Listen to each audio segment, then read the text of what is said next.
I'm not proud of it, but I did it. I slept with a 60-year-old man to pay my rent. Before you judge me, let me ask you. Have you ever been in a situation where you were desperate? Have you ever felt so backed into a corner that you were willing to do anything, to escape it?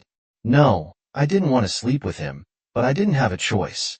I was broke, starving, and facing eviction.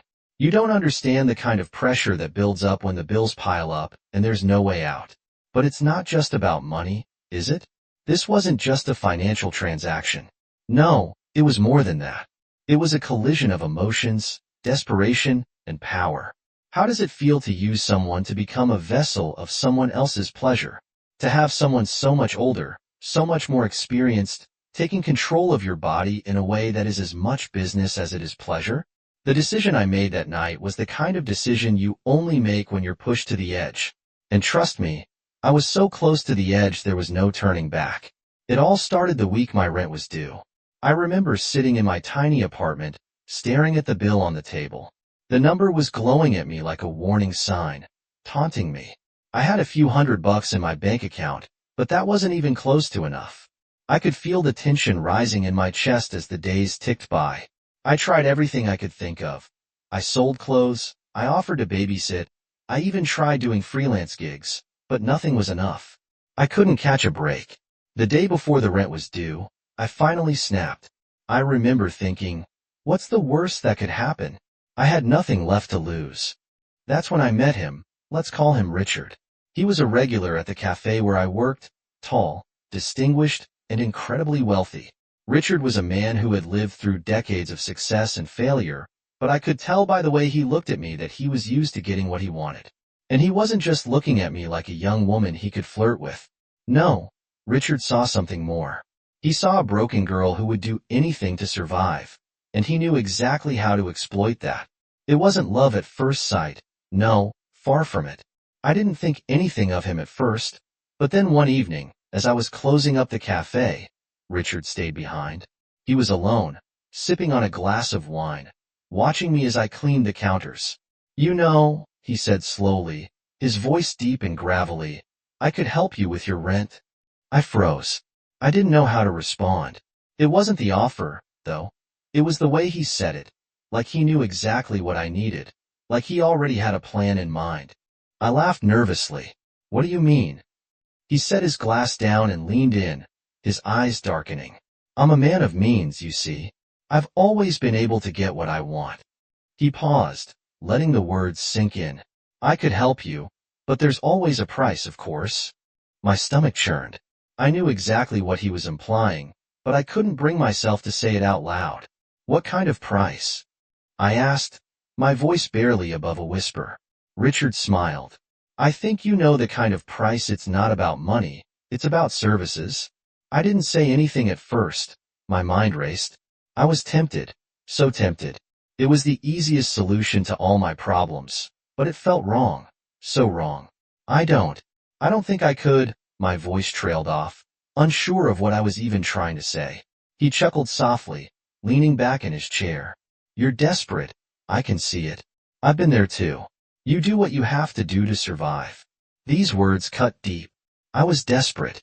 I was staring down the barrel of eviction, and the weight of it was crushing me. My mind spun.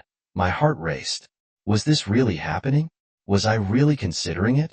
You won't regret it, Richard said, standing up and walking toward me. His presence was overwhelming. His confidence, intoxicating. I stood frozen. The only thing I could hear was the pounding of my own heartbeat. What exactly are you offering? I asked, barely able to form the words. Richard smiled. Just a small favor. You help me, and I'll make sure your rent is taken care of. All you have to do is spend one night with me. One night. One night to solve everything. One night to escape my reality. I couldn't say no. I had to do it. The thought of being homeless, of losing everything, was too much to bear.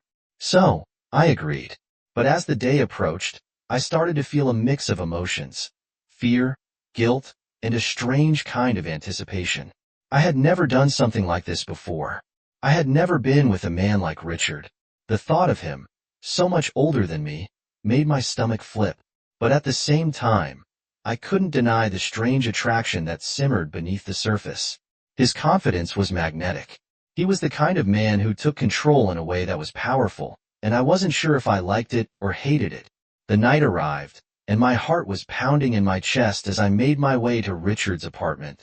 I stood outside his door, my hand shaking as I knocked. When he opened it, I felt a rush of heat flood my face. Richard was dressed in a tailored suit, looking every bit the part of the wealthy, sophisticated man he was. He stepped aside, gesturing for me to come in. "I knew you'd come," he said smoothly, his voice sending shivers down my spine. I didn't say anything I couldn't. I was nervous, but I was also determined I had to go through with this. The moment I stepped inside, Richard closed the door behind me, and the atmosphere shifted. It was tense, charged with something I couldn't quite explain. He walked up to me, his eyes never leaving mine. "You're nervous," he observed. "I've never done anything like this," I said, my voice barely above a whisper. "I don't know if I can." Richard smiled, a slow, low, almost predatory smile. "You'll be fine, just relax. I'm not going to hurt you." But as his hands reached for me, I felt a wave of fear and excitement wash over me. I didn't want to do this, but I was already too far in. And just like that, it happened. The next few hours were a blur. The room, the scent of his cologne, the feel of his hands on my body, it all became a whirlwind of sensation. Richard wasn't gentle, but he was commanding. He knew exactly what he was doing. I hated myself for it. I hated myself for giving in, but I couldn't stop. When it was over, I felt empty in a way I can't describe. It wasn't just about the physical act. It was the emotional toll that hit me afterward. I had sold my body for rent money, and the weight of it hit me hard. But here's the case. Richard kept his word. My rent was paid in full, and I didn't have to worry about being kicked out of my apartment. But the cost was more than I could ever truly repay. I kept telling myself I wouldn't do it again. But who was I kidding? The temptation of easy money, of survival, of feeling wanted, it was all too much. I told myself I'd never go back, but somehow, Richard always knew how to pull me back in. And each time, it felt like I was sinking deeper into a hole that was impossible to climb out of. It's funny, isn't it? How one decision can change your life forever. How one night, one choice, can reshape everything. Would I do it again? I don't know. But I'll never forget what it felt like to make that choice. And now here I am, on the other side, still carrying the weight of it all. The next few days felt like I was walking around in a fog. I couldn't escape the memories of that night. Richard's touch, the weight of his body pressing into mine, the way he looked at me, like I was just a means to an end. I tried to pretend it didn't bother me, tried to brush it off like it was just another transaction, but deep down, I knew it was more than that. I remember the way he had smiled after it was over, like he'd won something. Maybe he had. Maybe he'd won me. He had me wrapped around his finger in a way I couldn't explain. It wasn't just the money, it wasn't even the sex, it was the power. That's when I realized something. I wasn't just using him to get what I wanted. He was using me too. But I couldn't shake the feeling that I'd given up a part of myself that night. Maybe I didn't fully understand it at the time, but something inside me had changed. I couldn't look at myself in the mirror without feeling like a stranger was staring back at me. The shame, the guilt, it started to eat at me. But the rent had been paid. I'd survived. The next month, when the same situation came up, I didn't know what to do. I wanted to say no, I wanted to walk away, but there was something about Richard, something magnetic, something darkly irresistible, that pulled me back in every time. It started with casual texts, just innocent banter at first, then the messages became more personal. He would compliment me on my looks, send me sweet nothings, remind me that he could make all my financial problems disappear. I hated myself for replying, I hated myself for needing him, but I also loved the power I felt, the control over my situation, the feeling of being able to do something, anything, to survive. Richard was smooth, too smooth. He'd call me sweetheart in that deep, commanding voice of his, making my pulse quicken every time. His words weren't just words. They felt like promises, promises that came with a cost. And that's when it happened again. One night, as I sat alone in my apartment, Watching the clock tick away and knowing that I had no other options, I felt my phone buzz. It was Richard. "I'm thinking about you tonight," he wrote. "Would you like to come over?" The message felt like a tidal wave crashing into me. I didn't know whether to scream, cry, or run to him. I was so torn. I didn't want to be that woman, the woman who gave herself up for money, the woman who traded sex for rent. But the alternative was just as horrifying. Eviction, homelessness, living on the street. I told myself I'd just go over to talk, just to see what he wanted. But we both knew what it really was. I knew it. He knew it. I found myself standing outside his apartment again, a heavy weight in my chest. My hand shook as I rang the doorbell, the sound echoing in the hallway like a countdown. Richard answered the door, dressed in the same sharp suit, his hair perfectly combed. He gave me a knowing smile, like he had been waiting for me all along. "I knew you'd come back," he said softly, his fingers brushing against my arm. "I knew you couldn't resist." I didn't say anything.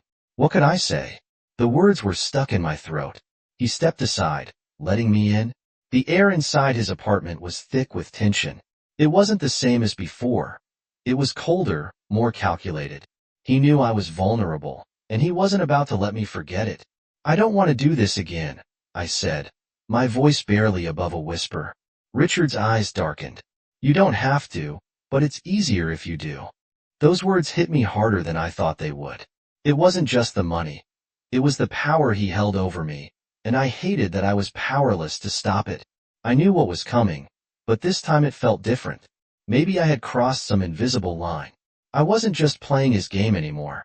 I was starting to believe it was my only game. He was right, though. It was easier, and so I stayed. I let myself be swept up in the moment, pretending I wasn't terrified, pretending I wasn't giving away more than just my body. It wasn't just about survival anymore. It was about control, about me having some control, even if it was just an illusion. I could feel his hands on me.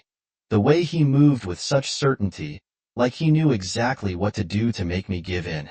I couldn't stop myself. I couldn't say no. And when it was over, I felt that same empty feeling. But this time it was deeper. It wasn't just about paying rent. It wasn't just about surviving. It was about losing myself to a man who had no intention of letting go. I tried to convince myself it was just a phase. I told myself that the next month would be different, but deep down, I knew it wouldn't be. Richard had me in his grip, and I couldn't escape. The next few months were a blur of emotions.